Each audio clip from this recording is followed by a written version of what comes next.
Di Semarang, abad ke-16, hiduplah seorang bupati yang bijaksana bernama Ki Ageng Pandanaran. Ia adalah putra dari bupati pertama Semarang dan melanjutkan kepemimpinan ayahnya dengan penuh dedikasi. Di bawah pemerintahannya, rakyat hidup makmur dan damai. Ki Ageng Pandanaran tidak hanya fokus pada pemerintahan, tetapi juga giat menyebarkan ajaran Islam, membangun pondok pesantren, dan rutin memberikan ceramah. Ia adalah sosok pemimpin yang dicintai dan dihormati oleh seluruh rakyatnya. Namun, roda kehidupan terus berputar. Kesuksesan dan kemewahan perlahan-lahan mengubah sifat Ki Ageng Pandanaran. Ia menjadi sombong, kikir, dan terlena dengan harta duniawi. Tugasnya sebagai pemimpin dan penyebar agama mulai ia lalaikan. Masjid dan pesantren yang dulu ia rawat kini terbengkalai.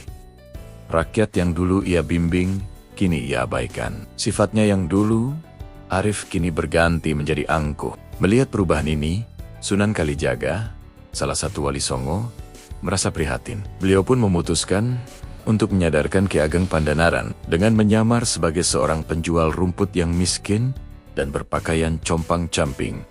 Sunan Kalijaga mendatangi kediaman sang bupati. Di sela-sela menawarkan rumputnya, beliau mencoba menasihati Ki Ageng Pandanaran. "Tuan Bupati, maafkan kelancangan hamba," ujar si penjual rumput. "Hamba hanya ingin mengingatkan, jangan sampai kemewahan dunia membuat tuan lupa akan kebahagiaan akhirat yang abadi."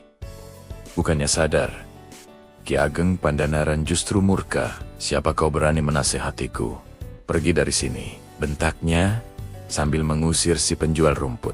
Namun, Sunan Kalijaga tidak menyerah. Berkali-kali beliau datang, dan berkali-kali pula beliau diusir. Sampai pada akhirnya, Sunan Kalijaga memutuskan untuk menunjukkan kesaktiannya. "Wahai bupati yang sombong, harta yang kau banggakan itu tidak ada apa-apanya," kata si penjual rumput dengan tegas.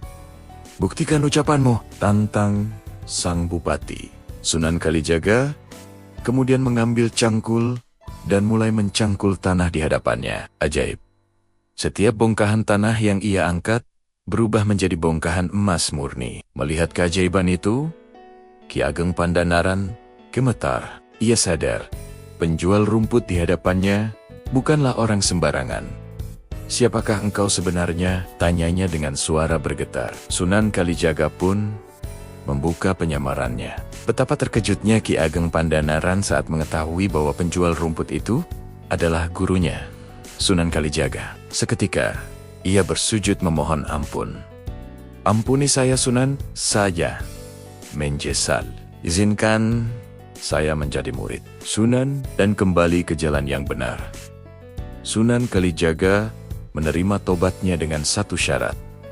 "Tinggalkan semua jabatan dan hartamu. Datanglah menemuiku di Gunung Jabalkat besok pagi, dan jangan membawa apapun selain pakaian di badanmu."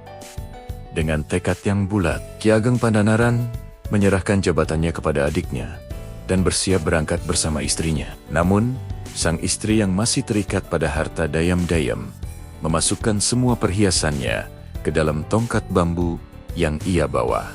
Dalam perjalanan, sang istri selalu tertinggal karena tongkatnya yang berat. Tiba-tiba, di tengah hutan, 3 orang perampok menghadang mereka.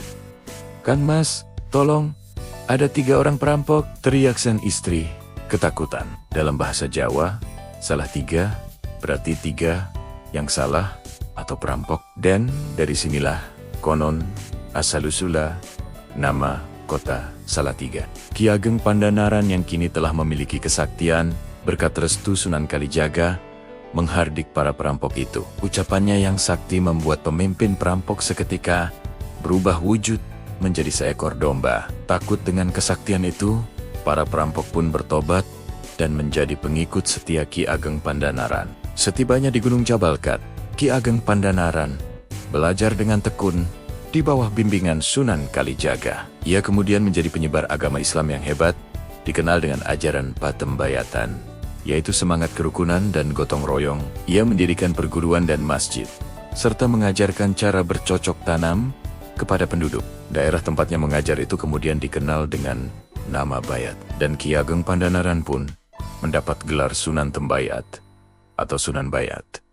Dari kisah Ki Ageng Pandanaran, kita belajar sebuah pelajaran yang sangat berharga. Harta, tahta, dan kekuasaan bisa menjadi ujian yang membutakan mata hati. Namun, kesadaran dan kemauan untuk bertobat selalu membuka jalan kembali menuju kebaikan.